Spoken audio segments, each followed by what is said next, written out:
Hello and welcome back to the Property Hustle. Before I go any further, make sure you click the subscribe button below and click the bell icon as well so you can get notifications every time I post.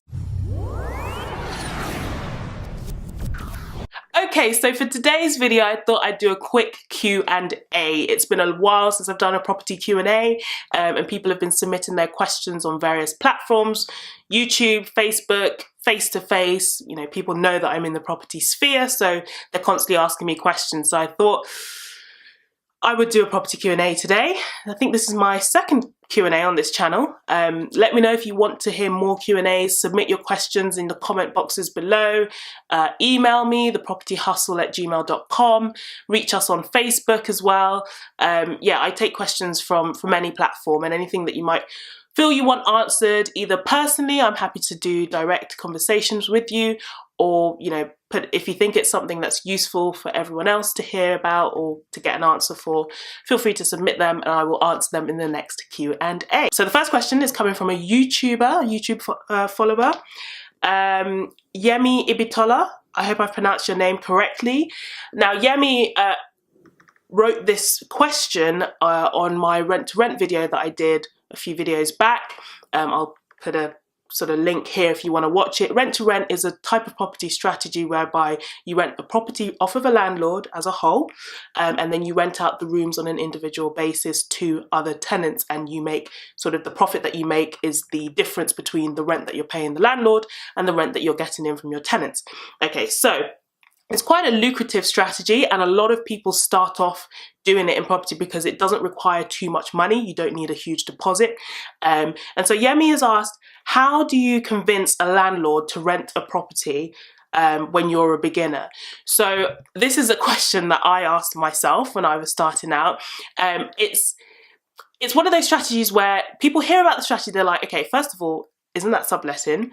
Technically it is, but it's all above board because the landlord is aware of, you know, the activity that you're doing, the mortgage, their mortgage and their insurance covers it. So, you know, you've got to do it all above board. But essentially people wonder, like, as a landlord, why the hell would you rent out your property or let someone else rent out your property and make money off of it?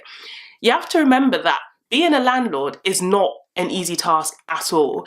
I mean, I've only got one buy-to-let property myself that I manage, myself, I'm a landlord, landlady, I don't know, whatever, and I get stressed, like when my tenant messages me and says, you know, the boiler's bust or something needs doing in the house, and like I have to be calling around tradesmen to go to the house and deal with all of that and stuff, and I'm so far away. I'm in London and my property's in Nottingham, which is a city in the north of England. So as a landlord it can get tiring. So if someone was to come to you, approach you and say, hey, Mr. Landlord or Mrs. Landlady, I've got a proposition for you. I know that you are, you know, struggling to manage these properties. Why don't I take those properties off your hand and guarantee you rent on a monthly basis, and I will take all the management. So essentially you, as a person who's doing the rent to rent strategy, you are taking on all of the risk. You are taking on the management risk and the risk of there being voids. The landlord is sitting pretty because they're getting their you know, rental payment, cash payment every month without fail, regardless of whether their property is empty or not. So that's how you convince a landlord. You need to let the landlord see that you are benefiting them in the sense that you're going to give them that regular monthly income that they might not be getting. You know, they might have difficult tenants that aren't paying them on time, or they might be spending so much trying to keep the property running that they're not even making any money themselves. So if someone was to approach them and say, I know you're tired, let me take this property off of your hands, why wouldn't you give it up? Yeah, so Yemi, to answer your question, the way that you convince a landlord is by, one, making them see how beneficial you would be to them. You know, playing up the fact that you're going to be paying them, you're going to be giving them a guaranteed rent, telling them that, you know, you're going to be taking on the management of the property. You know, they don't have to do anything. And I think thirdly as well, as a landlord myself, if someone had come to me and wanted to look after my property, I would want to see some sort of commercial knowledge or commercial awareness. It would be great if that person has already got a handful of properties that they manage, so I could see their portfolio and be like, oh, okay, perfect. Like, I know that person is good for what they say they can do.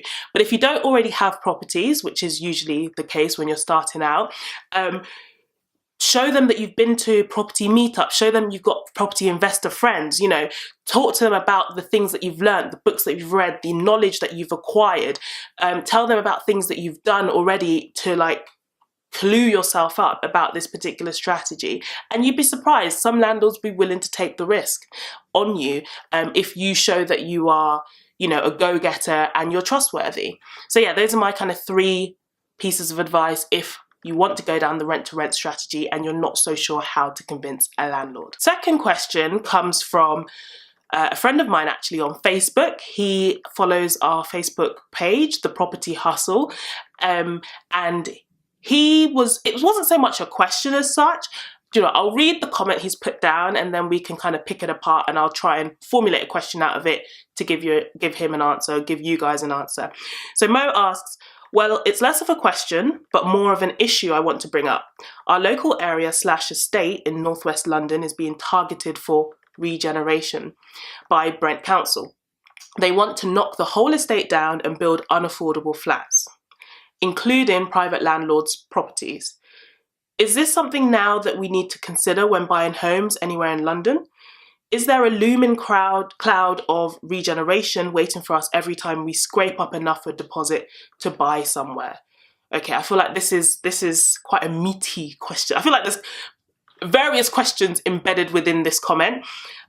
So let's start with regeneration. This is something that we're seeing across London. A lot of councils are carrying out placemaking exercises to essentially, you know, make better housing in the area. But what that we're seeing that is doing, it's pricing out those who can't afford to buy the new build properties which are going up in place of those estates or the current houses. What surprises me about Mo's comment is that they're actually knocking down private properties as well as the local sort of council properties as well. So, I mean, is there a looming cloud of regeneration? I would say, I don't know. I think it depends how you look at things. Some people can look at it as an opportunity to buy in. If you've saved up enough, it could be an opportunity to buy a property to live in, and to live in the area that you want to live in, and it's a nice property, new build, you know, not too many issues with the property. Some people will see it as a bad thing because they'll move out. If the council is building, one thing I will say is if a council, anyone is going to knock down a council-owned estate, they are required to rebuild or to rehouse the people in those estates. So yes, the people that are living in those estates, their lives might be upheaved, but the council, if they're a good council, will look to try and relocate them within the same borough, so at least they're not, you know, completely removing them from, you know, their property.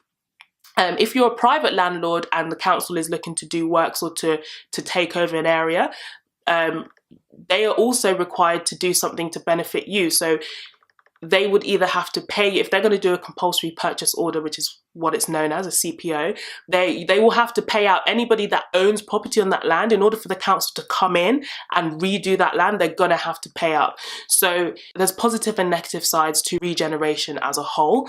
In this particular case, Mo goes on to say, is there a looming cloud of regeneration waiting for us every time we scrape on enough deposit to buy somewhere?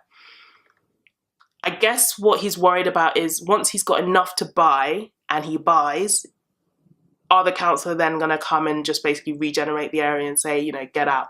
That hardly happens because it is quite a lot of hassle for the council to do that. I mean, there's always, I guess, when investing in property or buying property, there's always some kind of looming crowd. You know, at the moment it's Brexit, or, you know, any kind of macroeconomic factor could affect your property value. Personally, I'm always of the belief that you don't wait to buy property, you buy property and then wait. And I would never let the fear of an area being regenerated while I'm there stop me from buying. If I know I'm going to buy, if I know I want to buy and I have an idea or understanding that the property values will go up in that area, and at the moment property values are probably the lowest that they've been in a while, and they continue to drop in light of Brexit and everything, now would be a good time to buy. And I wouldn't necessarily be afraid of buying just because of the fear of regeneration. If anything, if you buy in an area and then it gets regenerated and you still live in that area, that's improving your property value. So there are many people that strategically look to buy in areas that they know are going to be regenerated. For example, the property that I've bought in Nottingham, it's in one of probably the worst spoken about areas, and people, you know, talk about it being like a really grotty area, and, you know, there's crime rates are high in that area, etc., etc. But I'm of the mindset that that particular area is probably, in my opinion, the most undervalued area in Nottingham. So I'm going to keep buying in that area, regardless of what other people are saying, because I know at some point Nottingham City Council are going to have to invest in that area. And when they do, I'll be cashing in, laughing all the way to the back. I'm playing.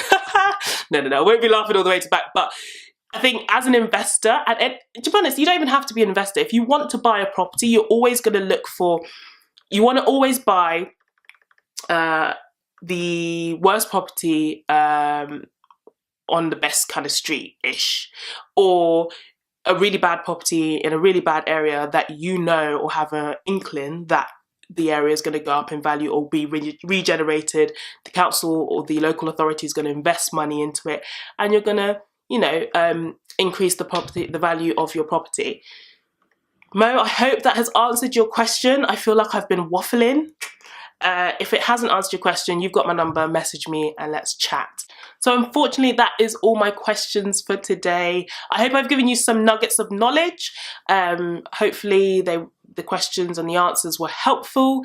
If you have any more questions, follow-up questions, make sure you comment below. Hit me up on Facebook, on Instagram, or even good old-fashioned email.